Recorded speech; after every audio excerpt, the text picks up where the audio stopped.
As organizations move away from traditional command and control hierarchies, the ability to influence colleagues, teams, or senior stakeholders becomes increasingly important. But the evidence suggests that even the smartest of us are simply not good at it. Welcome to this latest series of How to Work with Humans. At Threshold, we train business leaders in the art of getting the best out of human beings. And here we explore the standout topics from our recent sessions and the science behind them. When it comes to influencing, so much of what our intuition tells us should work, in reality, has the opposite effect. So often, when we seek to influence, we end up inviting resistance. And in this video, we're going to look at what at Threshold we call our Holy Trinity of Influencing. We were working with the Chief People Officer at a multinational packaged food company, and she told us how she felt a spring in her step when she came away from a presentation to the Executive Committee, or EXCO. Now, EXCO meetings were usually dull affairs. She assumed this one wouldn't be any different, as she was presenting some very dry analysis of the benefits of inclusive cultures. But this time, something had fired the imagination of the EXCO. As she talked through the data, the idea emerged of designating 1 month as a celebration of inclusion across the organization, with a series of events and happenings worldwide. She told us how everyone in the room had become very animated by this idea. Her team was asked to go away and develop it before the next meeting.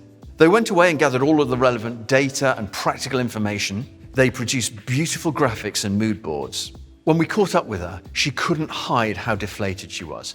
She opened up about what had happened. The EXCO seemed more interested in picking holes in what her team was saying. The more the team looked to persuade, providing more and more evidence for the projected benefits, the more skeptical the EXCO became, and the more they seemed to push back. As she put it, it turned into a fair bit of intellectual point scoring. In the end, the meeting polarized into the EXCO versus her team, and the idea didn't go any further.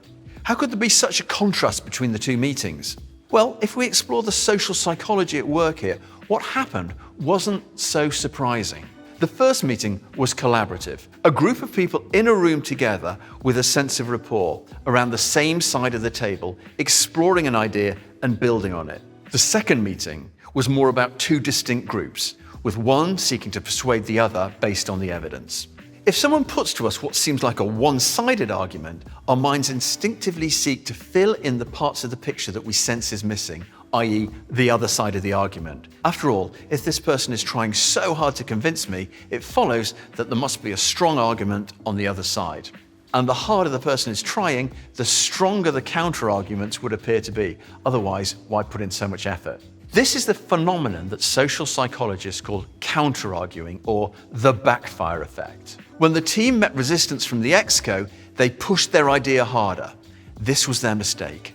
Now, one of our colleagues here at Threshold is a clinical psychologist, the branch of psychology that helps people with personal change. Say, for example, a person has a problem with alcohol addiction or another potentially harmful lifestyle behavior. The approach in the past was to confront people with the high price they would pay for not changing. This seems perfectly rational.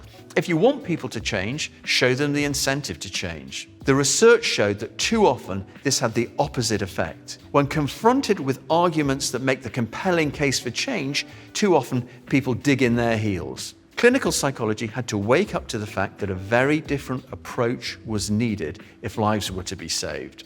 Now, in the field of business, we're learning and applying those lessons from clinical psychology. The starting point, then, is to create a sense of rapport so that both parties feel that they're around the same side of the table together, looking at the issue and coming up with solutions together. Instead of pushing a point of view, the emphasis is on asking questions and genuinely listening to understand the other person. This means playing back to check for understanding. Differences of opinions are okay. They can be acknowledged openly without your having to react to them. You let go of your instinct to be right and push your opinion, and instead put the emphasis on asking questions and coming up with the best solution together. We've enabled literally thousands of leaders to reach far better solutions with their colleagues by taking this approach. The Holy Trinity of Influencing forms the foundation. Insistence leads to resistance. Great meetings are built on rapport, not agreement, and resistance is a cue to change your strategy. It takes a moment to grasp, and you can go on mastering it over a lifetime. To find out more about Threshold and how we can help leaders in your organization to get the best out of human beings, go to threshold.co.uk. You can watch the rest of our How to Work with Humans series on our channel. Do share and subscribe.